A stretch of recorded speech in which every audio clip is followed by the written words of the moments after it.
Samajwadi party के वरिष्ठ नेता उदयवीर सिंह जी हमारे साथ बातचीत के लिए मौजूद हैं। कई अहम सवाल हैं जिनके आज उनसे हम जवाब लेने जा रहे हैं। सर, राहुल गांधी की नागरिकता को लेकर एक पिटीशन दायर की गई थी हाई कोर्ट में, लखनऊ बेंच में, और केंद्र सरकार से जवाब मांगा गया है कि वो नागरिक हैं कि नहीं हैं। ये सारा जो है वो सब कुछ चल रहा है। इतना लंबे अरसे तक राजनीति करने के बाद अब इस तरह की समस्याएं फेस करनी पड़ रही हैं। देखिए, जो सरकार है लखनऊ में और दिल्ली में, दोनों नकारात्मक तरह की सरकारें हैं। तो जब इस तरह की सरकारें होती हैं तो वो ऐसे लोग काम प्रायोजित करके करती रहती हैं, लेकिन क्योंकि कोर्ट का मसला है और कोर्ट में याचिका दायर की है तो उस पर सवाल जवाब पूछा जाना स्वाभाविक है। और मुझे लगता है कि अदालत के निगरानी में चीज़ें हो रही हैं, तो उसका जो याचिका का सही निस्तारण होगा और कांग्रेस पार्टी अपनी पक्ष रखेगी जो जो सवाल उठाए गए होंगे। मुख्यमंत्री योगी आदित्यनाथ आज जम्मू कश्मीर के दौरे पर हैं। 3 जगह पर जनसभाओं को संबोधित करेंगे और वहां पर भारतीय जनता पार्टी के पक्ष में वोट मांगेंगे। आपकी पार्टी भी वहां पर लड़ रही है? नहीं, योगी आदित्यनाथ निश्चित तौर पर भारतीय जनता पार्टी के लिए वोट मांगने जाएंगे, लेकिन कहेंगे क्या क्या? वहाँ तो भाजपा उर्दू में भी प्रचार कर रही है।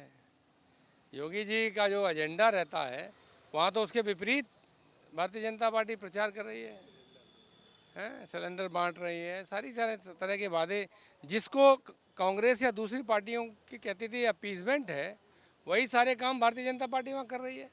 पर खैर, पार्टी में है तो उनकी मजबूरी है जाना। हम लोग को भी इंतजार रहेगा क्या बोलते हैं। सर, एक सवाल ये था कि उपचुनाव को लेकर गठबंधन की बड़ी चर्चाएं हैं। कांग्रेस पार्टी लगातार अपनी तैयारियों में लगी हुई है, प्रभारी ये वो नियुक्त करना। और क्या गठबंधन खटाई में पड़ गया है उपचुनाव को लेकर उत्तर प्रदेश में? ये सवाल आप ही मुझसे कई दिन 2-3 दिन में एक बार पूछ लेते हैं। देखिए, वह विषय ये है कि अभी गठबंधन की बात बाद में आए, पहले चुनाव डिक्लेयर नहीं हुआ, पहले उपचुनाव डिक्लेयर हो। इधर इंडिया गठबंधन है तो उधर भी एक दूसरा गठबंधन है, अभी उसमें भी कोई चर्चा नहीं शुरू हुई। तो जब सही समय आएगा तो हमारी लीडरशिप निश्चित तौर पे इस पर कोई डिसीजन लेगी बातचीत करके। और सारी सीटों का आंकड़ा और सारी सीटों का पुराना इतिहास सबको मालूम है, तो बहुत ज़्यादा बात करने को नहीं है। जब बड़े नेता बैठेंगे तो मुझे लगता है कि इस पर निष्कर्ष बहुत जल्दी निकल जाएगा। एक आखिरी सवाल ये था, आज मायावती जी ने ट्वीट किया है, जो दुकानों पे नेम प्लेट लगाने का मामला था उसको लेकर भारतीय जनता पार्टी पे काफ़ी हमलावर नजर आई। उन्होंने कहा मुद्दे भटकाने के लिए इस तरह के बयान, इस तरह की चीज़ें जो है वो की जा रही। देखिए, सरकारें जो है वो बेशरमाई पे उतर आई हैं, बेहयाई पे उतर आई हैं। इसलिए बेहयाई पे उतर आई हैं कि इससे पहले ये मुहिम चलाई, फिर इसको वापस लेना पड़ा। अब दोबारा से नई पैकेजिंग में वही बातें, क्योंकि सरकार के पास कोई काम नहीं है, कोई मुख्यमंत्री के पास उपलब्धि नहीं है, केवल नफरत फैलाना, समाज को बांटने के लिए नई नई स्कीम्स लाना, नए नए तरीके से उन्हीं बातों को करना, और कोर्ट द्वारा फटकार लगने पर भी न सुधरना और न स्वीकार करना। ये चरित्र बन गया है बीजेपी की सरकारों का। उसी काम में लगी हैं।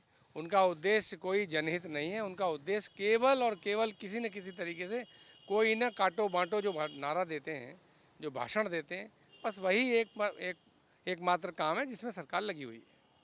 शुक्रिया। आपने उदयवीर जी को सुना, बहुत सारी बातें उन्होंने कही और साफ तौर पर मायावती ने जो बयान दिया था उसको लेकर भी तमाम बातें कही।